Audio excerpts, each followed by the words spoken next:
Shalom and welcome to Reaching Higher, a podcast designed for Jewish children where we embark on exciting journeys through interesting and enjoyable subjects.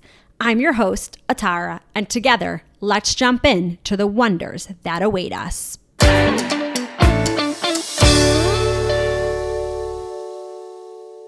Welcome to our Back to School episode. I'm sure some of you are thinking, back to school? It's only the summer.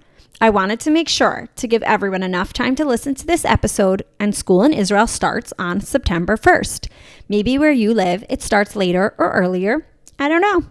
When we think of school, we think about learning new things. But school is also so much more than that. It's not only about sitting at a desk and reading books. It's also about getting along with friends. And this is actually a really, really important piece of it. Having friends, getting along with others, and working out problems is a really important life skill.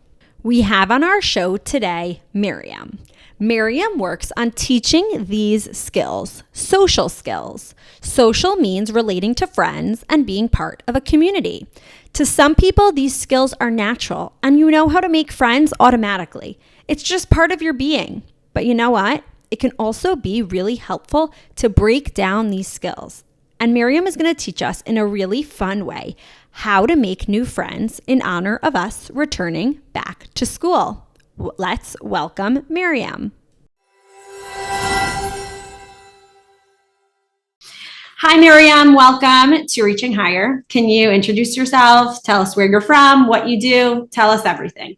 Okay, so I'm so excited to be here, and I'm so excited, first of all, to meet you, Atara, and also all these amazing, amazing listeners that are out there.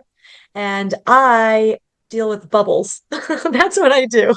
Can you imagine You're going to have having to a explain job that for about us. bubbles? Okay, fine, I'll explain it.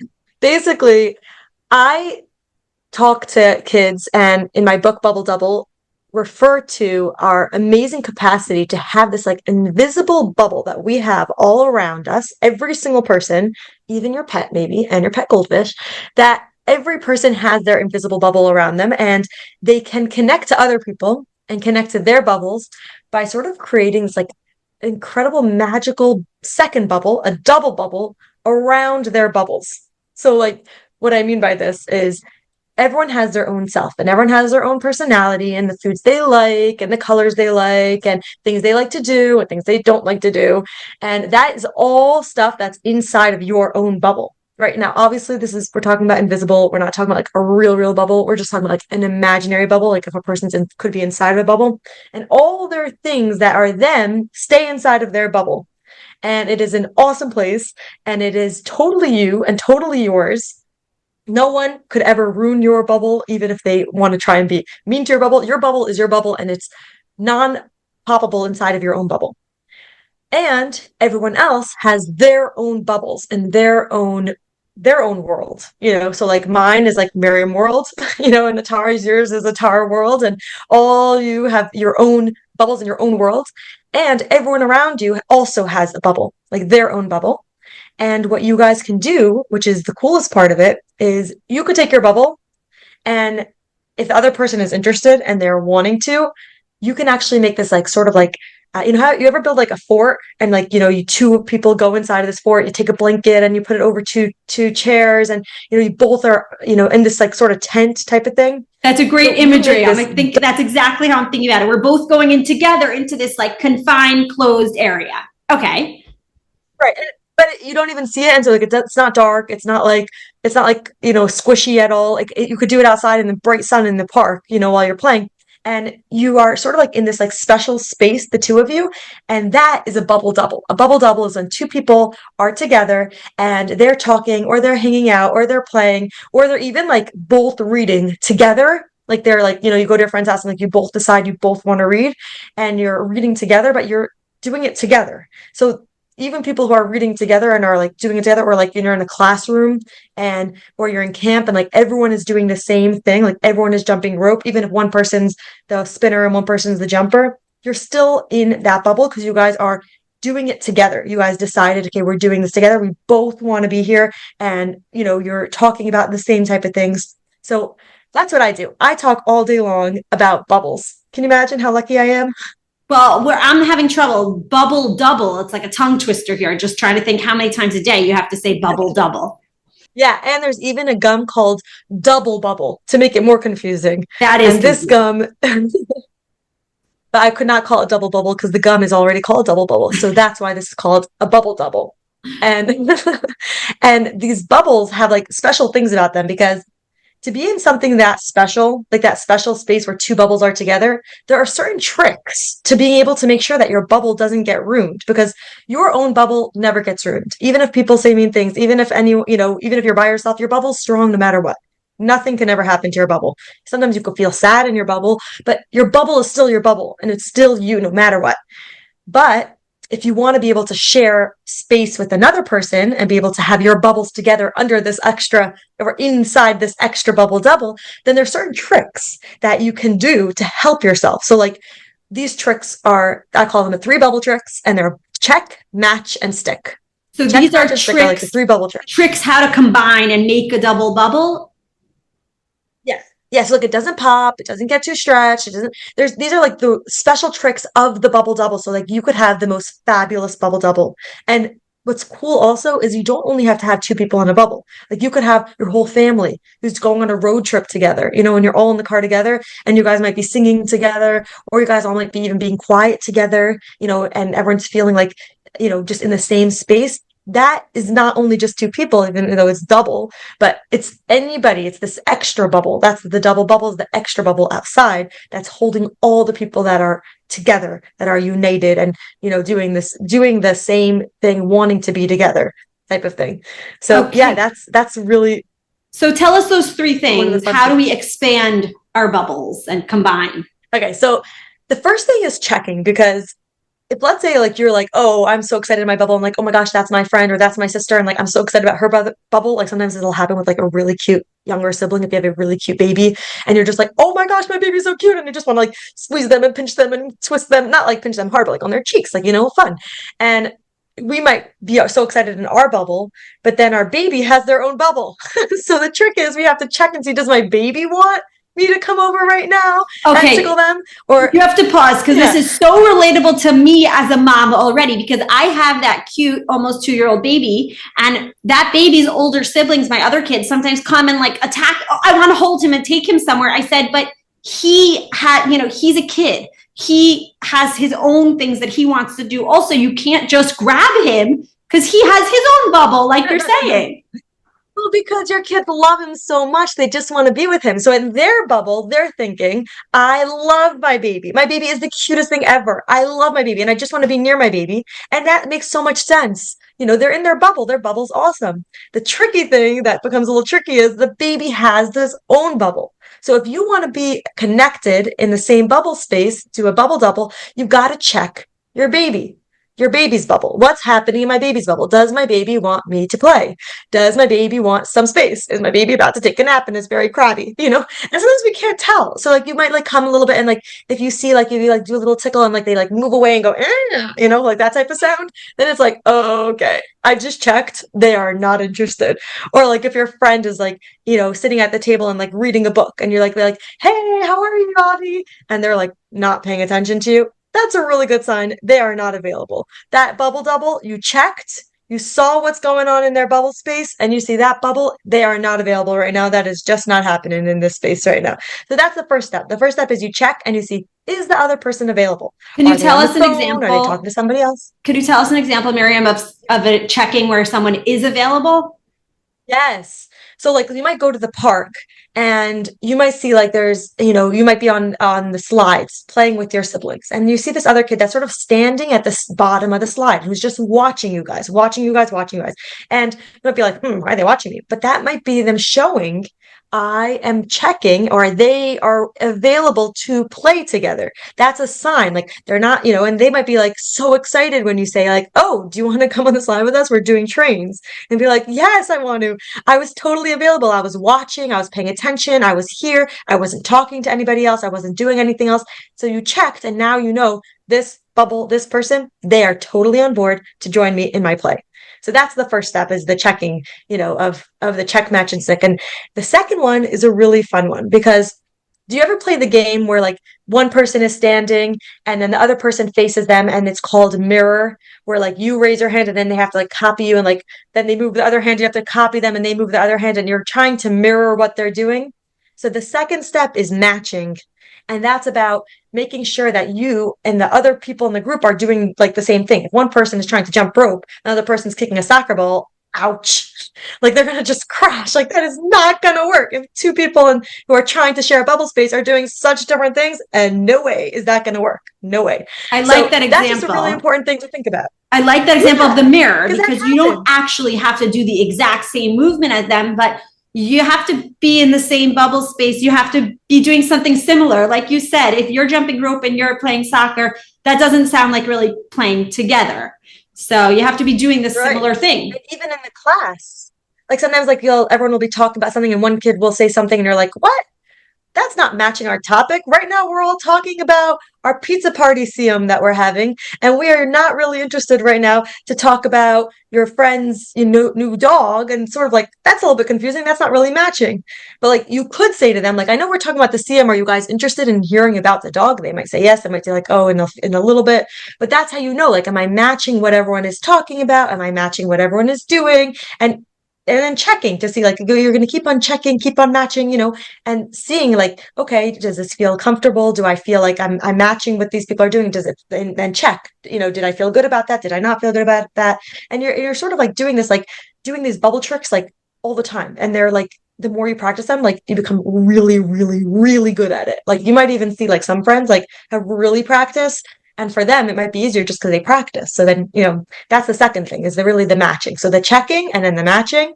And then the last part is about sticking. And sticking is like all the things that like you want the other person in the bubble and the other people in the bubble to feel like, oh, this is a really safe place for me. So like if let's say you suddenly like leave the area and like you don't say bye, and like that person feels like, oh, was he really sticking with me?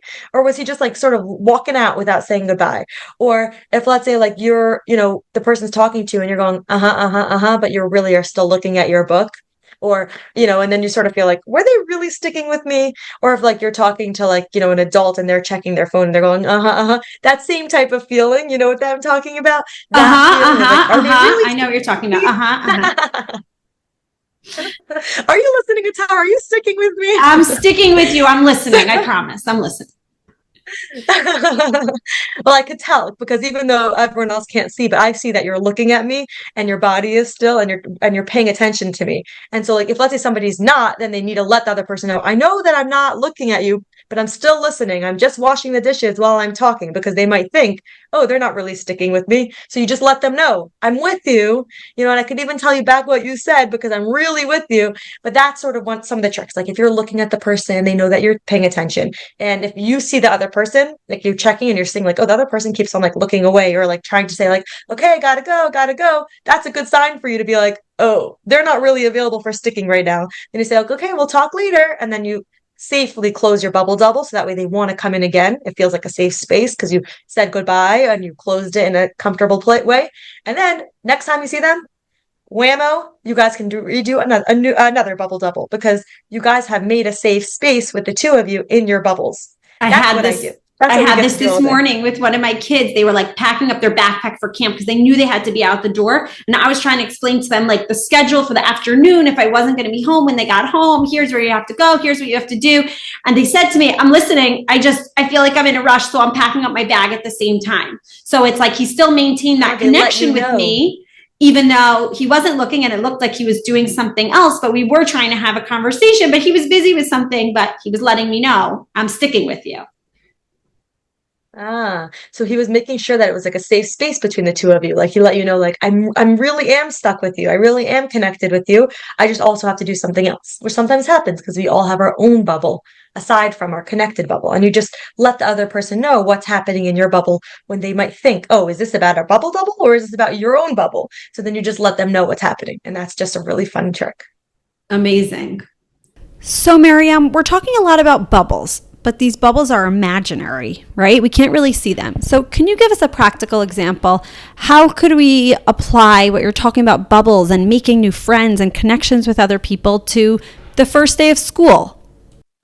So let's say it's the first day of school, for example, and you are coming into your classroom and you know how to get there because your parent brought you or you checked the day before, and you stand at the doorway or right inside the doorway and you suddenly notice that you have your own bubble. You might be feeling nervous, you might be feeling curious, you might be feeling excited, you could be feeling all of them. And you look around and you see that everyone in the class has their own bubble. The teacher has a bubble, that friend has a bubble, the one that's hanging up their bag, the one that's putting their books on the shelf, the one that is picking up the trash, the one that's just finishing up their snacks. And you look around and you're checking everyone's bubble. You're checking to see what are they doing? What are they thinking about? What are they feeling? Maybe you'll see one kid who has a bubble who's crying, and then you might know, oh, that child or that friend is really worried or really nervous or anything. And you get to decide after you checked, who do I want to match? Now, if everybody or most people in the classroom are putting their bags away, then you know that's probably what the teacher wants everyone to be doing. And you could automatically join their bubble double by matching them and also putting your stuff on the hooks. And if once you've done that, you might notice that they're talking about what names they are, what they did in the summer. And then you join and you match their topic of what they're talking about by talking about the same thing that they are. And that is how you automatically sort of slide right in. And if you want to stick inside the bubble with them, then you could continue talking to them about what it is that they're talking about. And if suddenly everyone is sitting down because the teacher says everyone sit down, you're part of the bubble as you also join and sit down. Thank you so much, Miriam, for everything you have taught us today. It is so relatable to our lives in so many ways, with our friendships, with our own families. I can't wait to continue discussing this with my kids, and I'm sure it'll improve all of our communication and relationships. Welcome to joke time! Who should do the first joke, me or you? Me. No, I think I could do it. No, me. I said it first. No. Okay, Shalom. I'm going first. Why did the kid eat his homework? I don't know. Because his teacher said it was a piece of cake. Ha ha ha! I also have a good joke. Let's hear. Why do calculators make great friends? I don't know. You can always count on them. Ha ha ha. Since we're talking today about going back to school, we asked some kids, what are you looking forward to about going back to school? My name is Yeshaya, and I'm excited to go back to school because I like playing football in the breaks. My name is Amalia, and I'm excited to go to school so I can see my teacher Maria. Hi, my name is Eliza, and I'm excited to go back to school because I'm going to first grade. My name is Rita, and I'm excited for school because I can't wait to learn new things. My name is Adir, and I'm excited for school because I'm going to learn a lot of new things. Hi kids, today we're going to learn about something really special, how Jewish education began. And of course, I've got my friend Squeaky here to help me out. Hi everyone, I'm excited to learn something new today. Great to hear, Squeaky. So let's start at the very beginning. A long, long time ago, there was a commandment in the Torah that said, teach your children, Vishinantam levanecha. This was one of the most important instructions, and it meant that parents had to pass down everything they knew to the next generation. That sounds like a big responsibility. How did they teach back then? Well, back in those days, there weren't schools like we have today. Learning happened at home or in small groups. Parents would tell stories about our ancestors, and through these stories, they taught important lessons about values and our relationship with Hashem. So they learned through storytelling? That's a really cool way to learn. It really is. As time went on, the Jewish people realized they needed more structured ways to learn, especially as they started writing down their teachings. That's when the Kohanim became the first teachers. They were the ones who could read and write, and they started teaching others how to do the same. So the Kohanim were like the first teachers? That must have been a big job. It was, and soon the prophets, the Nevi'im, also took on the role of teachers. They traveled from place to place, sharing their wisdom and knowledge and teaching people about what was right and wrong. They must have been very wise. It sounds like learning was really important to the Jewish people. It definitely was. And even when the Jewish people were in Galut, in Bavel, far away from their home, they didn't stop teaching their children. And this is really when formal education started to develop. So wait, even in tough times, they kept learning and teaching?